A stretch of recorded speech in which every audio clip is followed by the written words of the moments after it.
Hello and welcome back to the channel. Well, I want to talk about this story that was shared with me earlier this week. I shared it on Facebook and several others have shared it as well. And the story is so disturbing that I wanted to chime in on it, but of course from somewhat of a different perspective. I want to talk about the story, but I also want to express how confusing all of this is to me, that anyone could even think to do something like what this young man did in this story. Now, I can't share the video, even though it is shared on YouTube already from a news outlet. If I remember, I will share the link. But with all that is happening in the world today, right now, I just don't understand. Of course, you know I really do understand, okay? But it's just a figure of speech. I just don't understand how someone could fix their selves to do something like what this young man did. Okay, so what am I talking about here? There was a young woman on an escalator, and I guess the young man bumped her, and she said, you could have said, "Excuse me." And so what he does afterwards is so disturbing and shocking. It is unbelievable to me that someone could think to do what he did in this current environment that we're living in the world right now. So much is happening, and that's all you can come up with to do to this young woman for merely asking you or stating that you could have said, "Excuse me," for bumping her. Anyway, he turns around and he kicks her in the middle of her chest, knocking her backwards, going down on an escalator. Now, the escalator was going up, but because of the kick, the violent kick, she went backwards on those escalators. Now, I hate to say this, but thankfully, there was someone there who kind of broke her fall a little bit, but she still got hurt. Like she indicated, she said she's fallen before, but falling on an escalator is a whole lot worse, because you're talking about huge chunks of metal. In my opinion, that was attempted murder, and he needs to go to prison for that. But in this environment, that was a black woman, right? And the young man looked like he was light complected or mixed race or whatever. He was very light-skinned, but he definitely had that afro hair, right?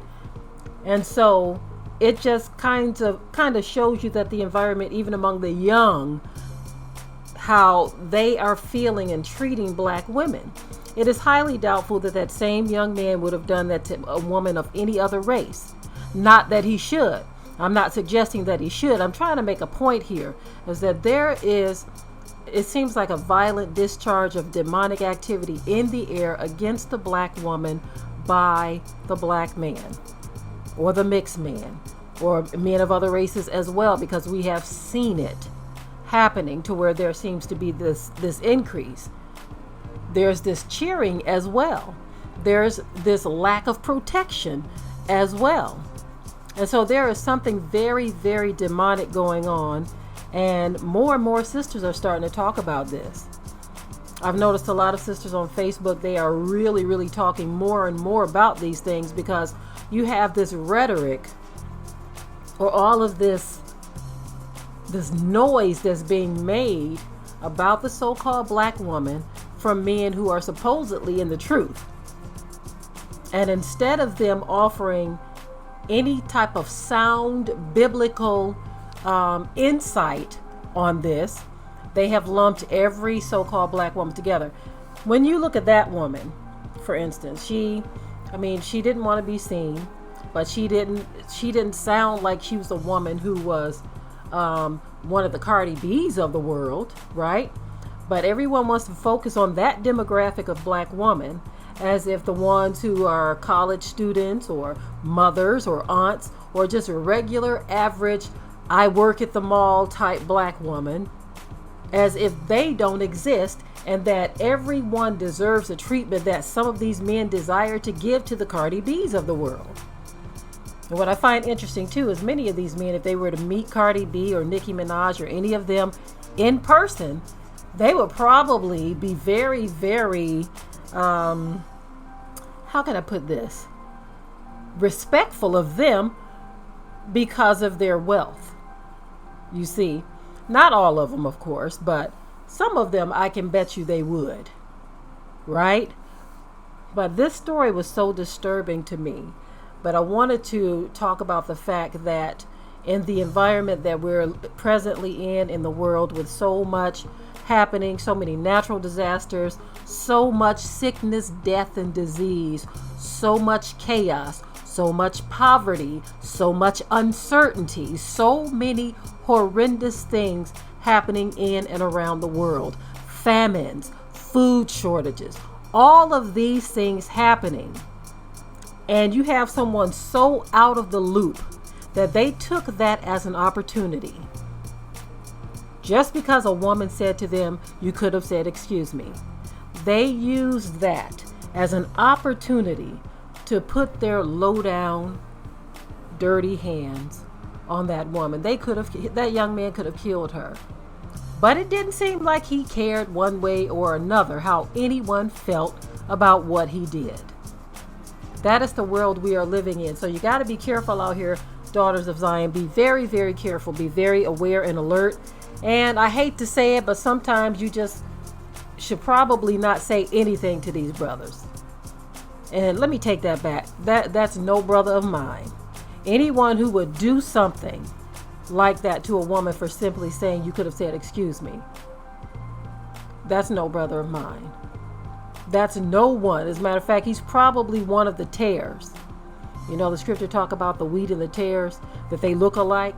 So yeah, there are a lot of people who look just like us who are tares. They are tares. Cannot be trusted. And you might not want to say anything to him. I mean, she said something very simple.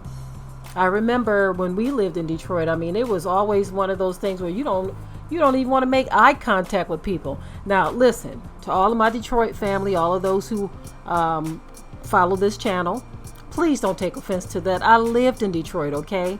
I lived in Detroit, so I have had experiences in Detroit. My husband has had experiences in Detroit. I know a lot of people. Many of us have had experiences in Detroit. So don't take it like it's personal. I had a few people say to me in previous videos that I'm always attacking Detroit. I'm like, attacking Detroit? You don't own Detroit, okay? You just live there. I used to live there. The majority of my life I lived there. So if I talk about an experience that I had, this is nothing personal against you because you live there. You see, my husband was robbed at gunpoint twice in Detroit. So should we not talk about those things so someone's feelings can be spared? I don't feel any type of allegiance to any place I've lived. I was born in St. Louis, but I lived the majority of my life in Detroit, right? Okay, but even though I was born in St. Louis, I don't take offense to certain things that people say about St. Louis. I just don't. I don't need to. I don't own St. Louis, so therefore, if someone says or talks about their experience in St. Louis, then that's their experience. You see? So anyway, I just wanted to share this story and just have everyone just kind of look at what's really happening here. There is a strong demonic presence in the world right now. A strong demonic presence. Anytime you see all this stuff happening and your mind is so messed up to where something like that offends you that badly, then that is horrible. I'm so glad that woman is all right. I'm glad she's all right, and I hope they catch him, and I hope he spends some time in prison. Yes, absolutely, prison, not jail, prison, because that was a very violent attack, and so that puts any woman at risk with someone like that walking around. Like I said, if I remember, I will leave a link in the description area. I'm done with the story, and I want you to share your thoughts, of course. Please share your thoughts in the comment section below. But until next time. We hope you liked today's topic. Please leave your comments below. If you haven't already, subscribe to the channel, share it like this video, and with that, we're out. Be sure to ring the bell to be notified of new uploads on this channel, and also comment, share, like, and subscribe.